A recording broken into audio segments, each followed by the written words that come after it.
Do exactly this today. Find a staircase. It can be inside your house, on your front porch, or outside a building. Walk to the very bottom step and stop.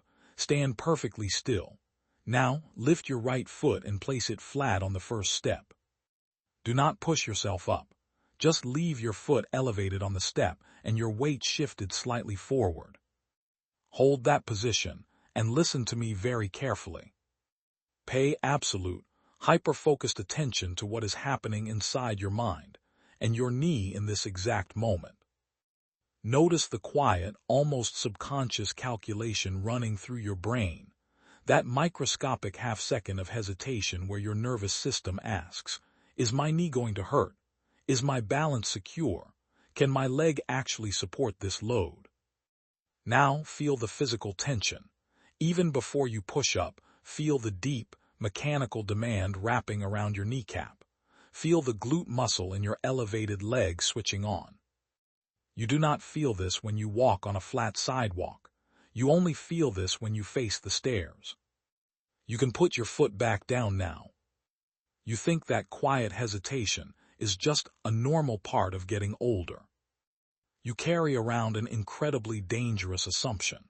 You think that because you get your 10,000 steps in every day on a perfectly flat, paved walking path, your legs and your knees are being protected. You think walking is the ultimate medicine for your aging lower body. You are entirely, catastrophically wrong. Walking on flat ground is good for your blood sugar, but it is doing absolutely nothing to stop the structural decay of your joints. And right now, across three distinct, undeniable layers of biomechanics, bone remodeling, and the grueling daily geography of the ancient Roman Empire, I am going to show you exactly why flat walking is letting your legs atrophy, and why the staircase is the ultimate biological repair machine for the aging knee. Layer 1 is the biomechanics of muscle decay. After the age of 60, your body rapidly accelerates a process called sarcopenia, the aggressive loss of fast-twitch muscle fibers. These are the powerful fibers responsible for catching you if you trip, or pushing you up out of a low chair. When you walk on a flat sidewalk, your knee only bends about 20 degrees. The force traveling through your joint is a gentle 1.5 times your body weight. It is a smooth, low-impact, rolling motion. Because it is so gentle, flat walking never demands explosive power. It never sends a high-voltage signal to your fast-twitch muscle fibers, so your body quietly lets them die. But a staircase is a completely different biological universe. When you step up onto a stair, your knee is forced to bend up to 90 degrees. The force traveling through your kneecap reaches 3 to 4 times your body weight. You are forcing your quadriceps, your glutes, and your calves to fire simultaneously against the absolute force of gravity. That massive, coordinated mechanical tension is the exact, specific signal your body requires to halt sarcopenia and preserve the muscle. Layer 2 is the preservation of the tendon. Walking up the stairs builds muscle, but the real magic, the movement that literally bulletproofs the aging knee, happens when you walk asterisk down the stairs. When you descend a staircase, your quadriceps muscle is firing, but it is simultaneously lengthening to control your body weight and prevent you from collapsing onto the next step. In sports science, this is called an eccentric contraction. Walking on flat ground almost never asks your body to perform eccentric work, but going down the stairs forces the patellar tendon, the thick band of tissue holding your kneecap together, to absorb and control massive deceleration forces. Eccentric contractions are the single most powerful biological stimulus for building thick, stiff, resilient tendons. When you lose the ability to control an eccentric load, your knee buckles. When you walk down the stairs, you are armor-plating the structural integrity of the joint. To understand how violently we have engineered this vertical stimulus out of our lives, look at the geography of the ancient world. Look at Rome. Rome was not built on a flat, paved grid. It was built on the famous Seven Hills. The ancient Roman citizen and the Roman legionary did not walk on flat treadmills. Every single day of their lives, they navigated relentless, steep changes in elevation. The legionary carried 80 pounds of armor and gear up vertical fortifications, up rocky inclines, and up the steep stone steps of the city. Their knees were virtually indestructible because their environment demanded constant, extreme degrees of hip and knee flexion. They were subjected to relentless eccentric loading on the descent. They did not have to go to a physical therapist to strengthen their fast-twitch fibers. The geography of their empire demanded it every time they left their homes. Layer 3 is the nervous system and the bone. Falls are the leading cause of injury-related death in adults over 65, and most falls do not happen on stairs. They happen on flat, seemingly harmless surfaces. Why? Because walking on flat ground puts your brain on autopilot. It requires zero proprioception, the brain's internal sense of where your limbs are in space. Stairs demand constant, active proprioceptive engagement. Every single step changes height. Your brain must calculate the exact trajectory of your foot, or you will fall. Every time you climb a staircase, you are running a high-level neurological drill, training your brain to react instantly to a change in the ground. Furthermore, the varied, high-intensity vertical impact of climbing a stair wakes up your osteoblasts, the cells responsible for building new bone. Flat walking provides a monotonous, low-impact load that your bones stop responding to. The vertical push of a stair actively fights osteoporosis, building dense, fracture-resistant bone in the hip and the spine. Take a massive step back and look at the supreme laziness of modern society. We engineered the vertical climb entirely out of our existence. We invented elevators. We invented escalators. We paved our paths perfectly flat. We removed every single obstacle that required our knees to bend past 20 degrees. We put our nervous systems to sleep. We let our patellar tendons turn to tissue paper. We let our bones hollow out. And then, when a 65-year-old trips on a completely flat, 1-inch uneven curb, their brain is too slow to react. Their eccentric quad strength is too weak to catch them. Their bone is too brittle to take the impact, and their hip shatters. We traded our biological resilience for the convenience of the elevator. Look at the staircase in front of you. It is not an obstacle. It is not a hazard. It is the most effective, highly engineered piece of anti-aging physical therapy equipment on Earth. Tomorrow morning, walk past the elevator, ignore the flat path, walk to the bottom of the stairs. Stop fearing the load. Demand the mechanical tension. Rebuild the tendon on the way down and build the bone on the way up. Climb the steps, walk like a Roman. Lower yourself into the deepest squat your body will allow. Don't hold anything. Don't lean forward. Just sink straight down as far as your knees will go. Feel where it stops. Feel the exact point where your body says no further. Is it your knees? A tightness behind the kneecap? A pulling in the front of your ankle? A wall somewhere in your hip that won't let you drop another inch? Most of you didn't make it past a half squat. Some of you felt your heels lift off the floor before your thighs even reached parallel. Some of you felt a grinding, a clicking, a pressure behind the kneecap that made you stand right back up. Hold whatever depth you reached. Stay there, 10 seconds. That restriction you just hit, that wasn't age, that wasn't genetics, that wasn't a bad knee, that was a joint that has forgotten how to feed itself. Because your knee cartilage has no blood supply. None. 0 arteries. 0 capillaries. The tissue that cushions every step you take is the only load-bearing structure in your body that receives no direct blood flow, and the way it receives nutrition, the only way is a mechanical process that most people stopped performing before they turned 6 years old. You just tested whether your body still remembers it. Most of yours does not. Here is what is happening inside the joint you just loaded. Your knee contains articular cartilage, a layer of tissue between 2 and 4 millimeters thick, covering the ends of your femur and tibia. This tissue is avascular. It has no blood supply, no lymphatic drainage, no direct connection to the circulatory system that feeds every other tissue in your body. Cartilage feeds itself through a mechanism that works exactly like a sponge. When you compress the joint, when your body weight pushes the femur down against the tibia, the cartilage deforms. It squeezes.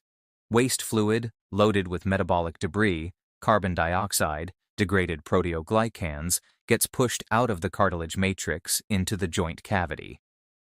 When you unload the joint, when the compression releases, the cartilage rebounds, expanding back to its original shape, and draws in fresh synovial fluid, pulling in oxygen, glucose, and the raw materials the chondrocytes need to maintain the tissue. Compression, release, compression, release. Each cycle pushes waste out and draws nutrition in. This is not a metaphor. This is the actual feeding mechanism of the tissue. The cartilage is a sponge. Loading it is squeezing the sponge. Unloading it is letting the sponge expand and absorb. Every step you take runs one cycle. Every squat runs a deeper cycle, compressing the cartilage further, flushing more waste, drawing in more nutrition, reaching portions of the cartilage surface that a flat ground step never loads. The cartilage that never gets compressed is the cartilage that never gets fed. The cartilage that never gets fed is the cartilage that degrades, not because of wear, because of starvation. Now stand up, shake your legs out for 5 seconds. Now squat again. Go to the same depth you reached before. Feel the difference. Most of you just went 2 to 4 inches deeper on the second attempt than you did 30 seconds ago. That was not strength, that was not stretching, that was synovial fluid. Your joint just received its first full feeding cycle in possibly weeks, and the fluid that the first squat pumped into the cartilage matrix is now lubricating surfaces that were running dry. The warmth you feel in the front of the knee, that is viscosity shifting. Synovial fluid is thixotropic. It becomes less viscous under shear stress. The more you move the joint, the more fluid the fluid becomes. The first squat was stiff because the fluid was stiff. Sitting turned your joint lubrication into cold honey. You just warmed it. A Roman legionary marched 20 to 30 miles per day, carrying 40 to 60 pounds of equipment. Not occasionally, not on campaign only, as standard operational movement, day after day, week after week, for a 20-year enlistment. The roads they marched on were stone. The footwear they wore, caligae, were open-soled sandals with iron hobnails, not cushioned, not supportive, not shock-absorbing. A leather sole studded with metal, nailed directly to rock. And the Roman medical literature contains almost no mention of knee pain as a disabling condition among soldiers. Celsus, writing in the 1st century, documented fractures, dislocations, wound infections, battlefield injuries. Galen, physician to gladiators and emperors, wrote extensively on joint conditions.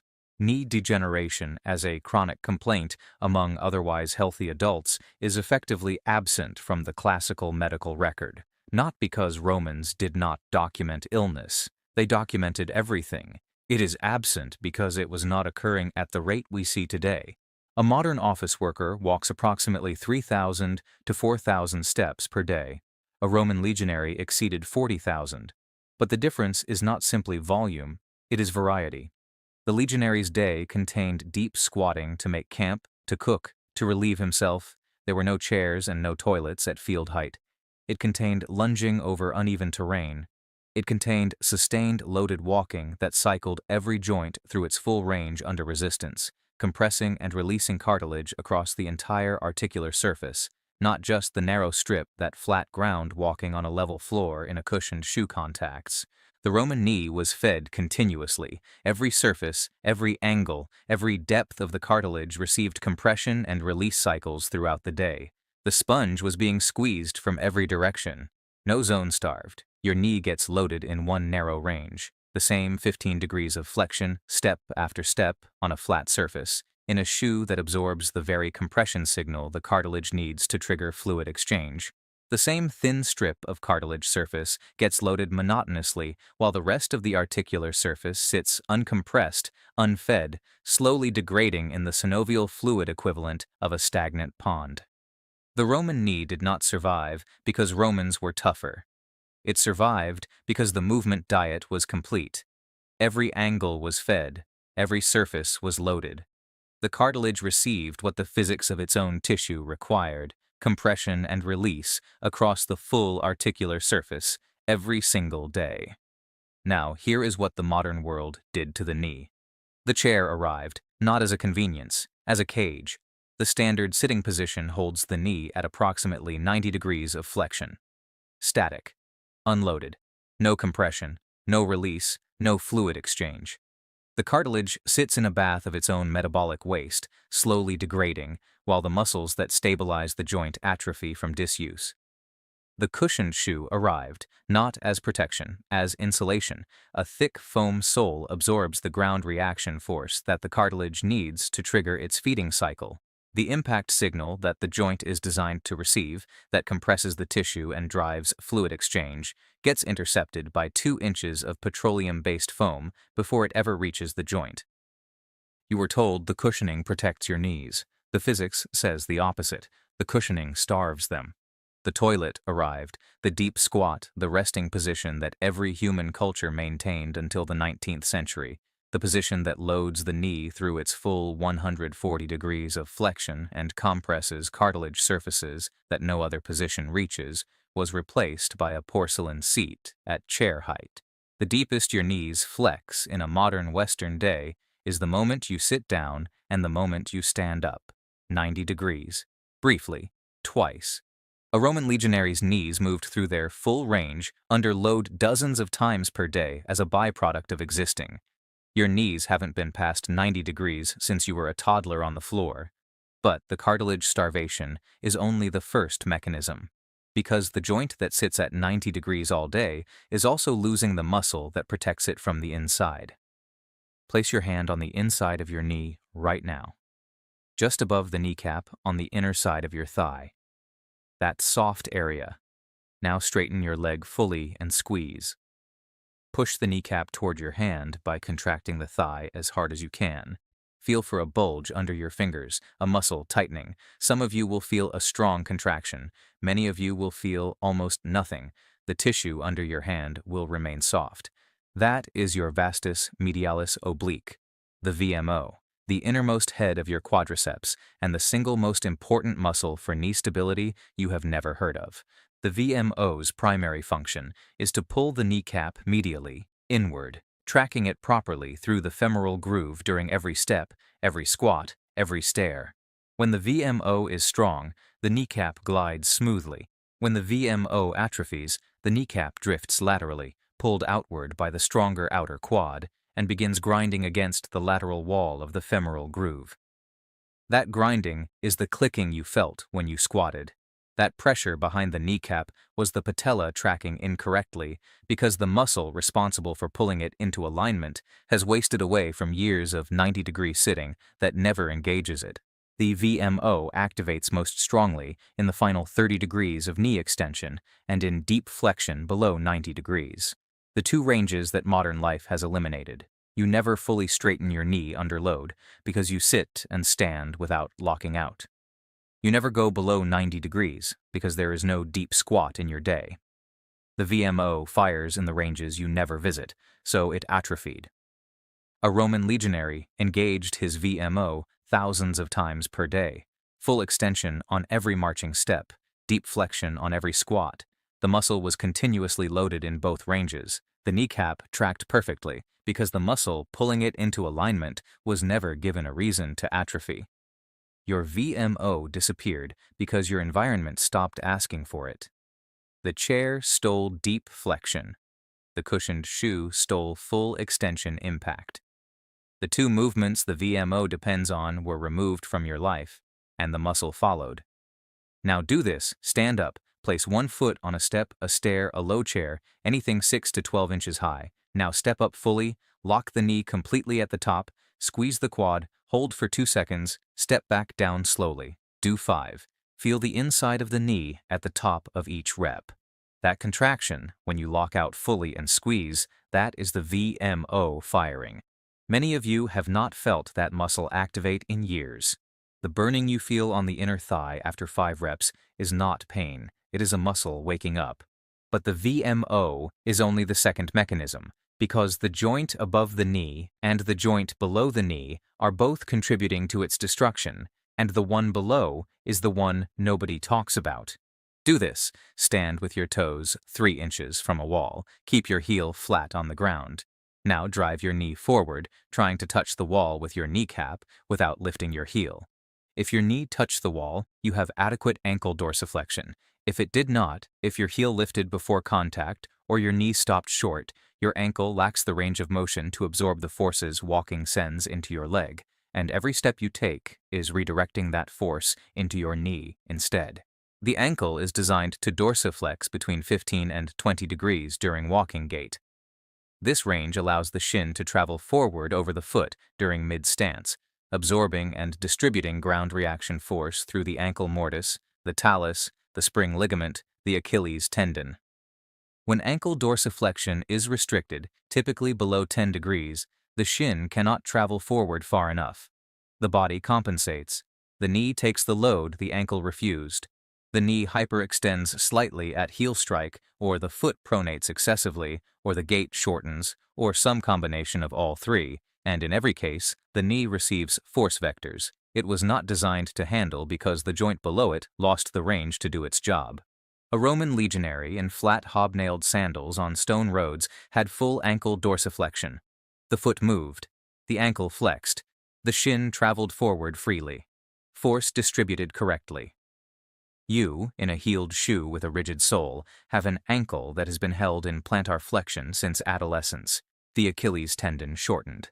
The soleus shortened. The tibialis anterior weakened. The ankle lost the 15 to 20 degrees of dorsiflexion that your gait requires, and your knee has been paying for it with every step you take.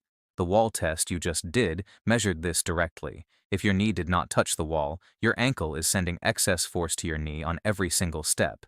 The cushioned heeled shoe did not protect the knee. It destroyed the ankle that protects the knee. Sit back down for a moment. Take off your shoe if you can. Look at the front of your shin, the outer edge just below the knee, running down toward the ankle. Press into that muscle. Now dorsiflex your foot. Pull your toes up toward your shin. Feel the muscle under your fingers contract.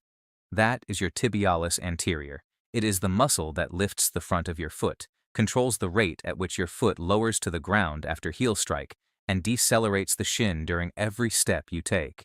If pressing into it felt tender, if the muscle felt hard and ropey, if dorsiflexing against resistance produced a burn within seconds, your tibialis anterior is both overworked and under strength. Overworked because it is compensating for an ankle that cannot dorsiflex freely. Understrength because the cushioned shoe eliminated the eccentric loading that strengthens it. A Roman marching on stone in flat sandals eccentrically loaded the tibialis anterior with every single step. The foot hit stone. The tibialis anterior decelerated the forefoot against a hard surface at full body weight plus 60 pounds of equipment, thousands of times per day. The muscle was massively strong because the surface demanded it.